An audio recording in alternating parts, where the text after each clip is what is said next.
ಹೀಗೆ ಒಂದು ದಿನ ಮಾಣಿಕೋಜಿಯವರ ಜೊತೆ ಅವರೇ ನಮ್ಮ ಅಪ್ಪಾಜಿ ಸಾವಿರ ಕುದುರೆಗಳು ಅಲ್ಲ ಅಲ್ಲ ಅಲ್ಲ ಸಾವಿರ ಕುರಿಗಳ ಸರ್ದಾರರು ಅವರ ಜೊತೆ ಕತ್ತಿ ವರಸೆಯ ಪಟ್ಟುಗಳನ್ನು ಅಭ್ಯಾಸ ಮಾಡ್ತಾ ಇದ್ದೆ. ಆಗ ದೂರದಲ್ಲಿ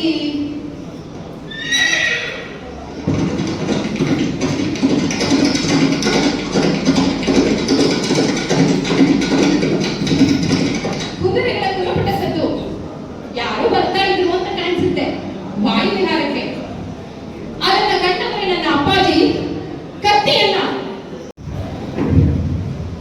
ಮಗಳೇ ಇವರು ನಮ್ಮ ನಾಡು ದೊರೆಗಳು ಬಾಲಾಜಿರಾವ್ ಪೇಶ್ವೆ ಮತ್ತಿವರು ದಂಡನಾಯಕರು ಮಲ್ಹಾರಿರಾವ್ ಹೋಳ್ಕರ್, ವಂದಿಸು ಮಗಳೇ ಎಂದರು. ನಾನು ವಂದಿಸಿದೆ. ಆ ಮೂವರು ಹಿರಿಯರು ತಮ್ಮ ತಮ್ಮಲ್ಲೇ ಏನನ್ನು ಮಾತನಾಡ್ಕೊಳ್ತಾ ಇದ್ರು. ಮಹಾರಾಜರು ನನ್ನ ಕಡೆಯೇ ನೋಡ್ತಾ ಇದ್ರು. ಆಗ ನನಗೆ ಭಯವಾಗ್ತಾ ಇತ್ತು. ಆಗ ನನ್ನ ತಂದೆ ಮಾಣಿಕೋಜಿಯವರು ಇವಳು ಅಹಲ್ಯ ನಡುವೆ ಬಾಯಿ ಹಾಕಿದವಳೆ, ಅಷ್ಟೇ ಅಲ್ಲ ಅಪ್ಪಾಜಿ ಸ್ತ್ರೀ ಸೈನ್ಯವನ್ನು ಕಟ್ಟಬೇಕು, ನಾಡ ರಕ್ಷಣೆಯನ್ನು ಮಾಡಬೇಕು ಅಂತ ಹೇಳಿಬಿಟ್ಟೆ. ಆಗ ಮಲ್ಹಾರಿ ರಾಯರಿಗೆ ಏನನ್ನಿಸ್ತು ಏನೋ. ನನ್ನ ತಂದೆ ಮಾಣಿಕೋಜಿಯವರನ್ನ ಹತ್ತಿರ ಕರೆದು, ಮಾಣಿಕೋಜಿಯವರೇ, ನಿಮ್ಮ ಮಗಳು ನನಗೆ ಹಿಡಿಸಿದ್ದಾಳೆ, ನಿಮ್ಮ ಒಪ್ಪಿಗೆ ಇದ್ದರೆ ಎಂದವರೇ ಅವರ ಒಪ್ಪಿಗೆಯೂ ಕಾಯ್ದೆ. ನನಗೂ ಒಬ್ಬ ಮಗನಿದ್ದಾನೆ, ಖಂಡೇರಾವ್ ಅಂತ ಅವನ ಹೆಸರು. ಅವನಿಗೆ ಈಗ 13 ವರ್ಷ. ಬಾಯಿಲಿ ಇವತ್ತಿನಿಂದ ನೀನು ನನ್ನ ಸೊಸೆ ಎಂದವರೇ ತಮ್ಮ ಕೊರಳಲ್ಲಿದ್ದ ಮುತ್ತಿನ ಹಾರವನ್ನು ತೆಗೆದು ನನ್ನ ಕೊರಳಿಗೆ ಹಾಕಿ ಬಿಡಬೇಕೆ?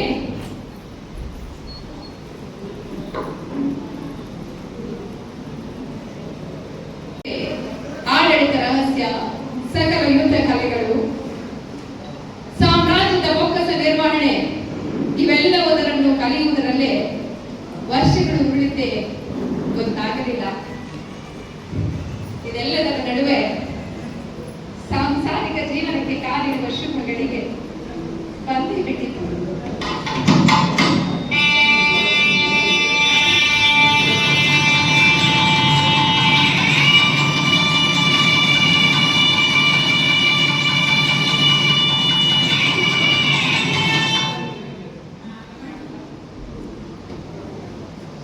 ಸ್ವಾಮಿ,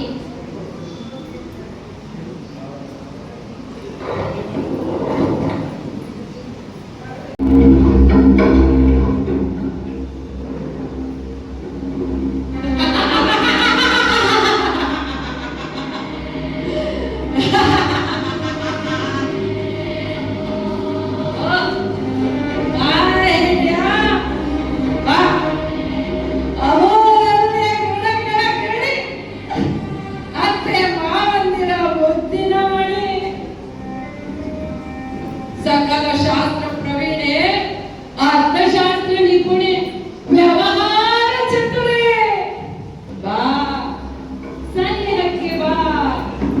ಈ ರಸಮಯ ಗಳಿಗೆಯಲ್ಲಿ ಕಾಯಿಸುವುದು ಬೆಳ್ಳಿಯ ಮಟ್ಟದಲ್ಲಿ ಗೋವಿನ ಹಾಲು.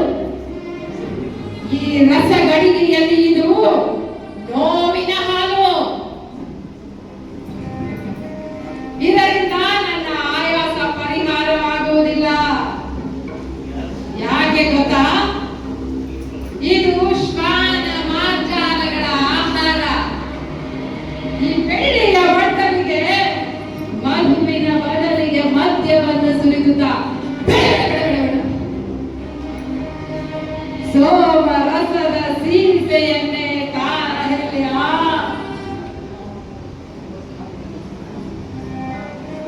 ಎಂದು ಘಟಘಟನೆ ಕುಡಿದು ನನ್ನ ಮಡಲಿನಲ್ಲಿ ಪವಡಿಸಿಯೇ ಬಿಟ್ಟರು.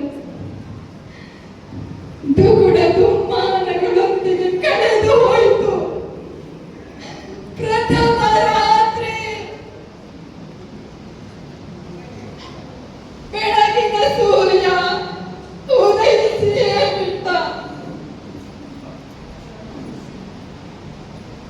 ಇದನ್ನೆಲ್ಲ ಕಂಡ ನನ್ನ ಮಾವನವರು ನನ್ನ ಪತಿಯ ಕೈಗೆ ಕೊಡದೆ ನನಗೆ ಒಪ್ಪಿಸಿದರು. ಒಂದು ದಿನ ನನ್ನ ಪತಿದೇವರ ದುಂದು ವೆಚ್ಚಕ್ಕೆ ಹಣವನ್ನು ನೀಡದೇ ಇದ್ದಾಗ ಅವರು ನನ್ನನ್ನು ಬಿಟ್ಟು ಬಿಡುತ್ತೇನೆ ಎಂದರು. ಆಗಬಹುದು ಎಂದೆ. ಸಿಟ್ಟಿನಿಂದ ಲೆಕ್ಕದ ಪುಸ್ತಕವನ್ನೇ ಹರಿದು ಬಿಸಾಕಿದರು.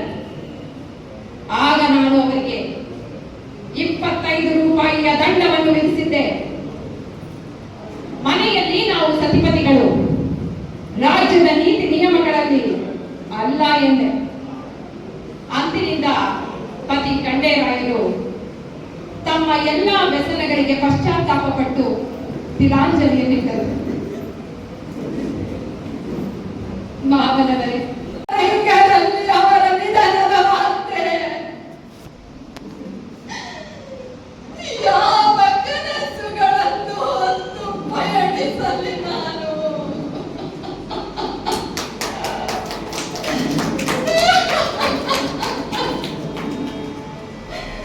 ನನಗೆ ಸತಿ ಹೋಗುವಂತೆ ಆಶೀರ್ವದಿಸಿ ಎಂದು ಬೇಡಿಕೊಂಡೆ.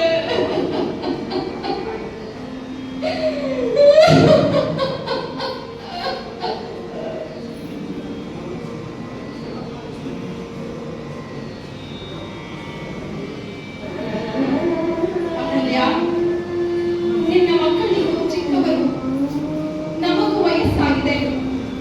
ನಮ್ಮನ್ನು ಪೋಷಿಸುವವರಾರು? ಕುಮಾರಿಯವರಿಗೆ ಈಗ ಮತ್ತೆ ಸನ್ಮಾನ ಕಾರ್ಯಕ್ರಮ ಪ್ರಾರಂಭ.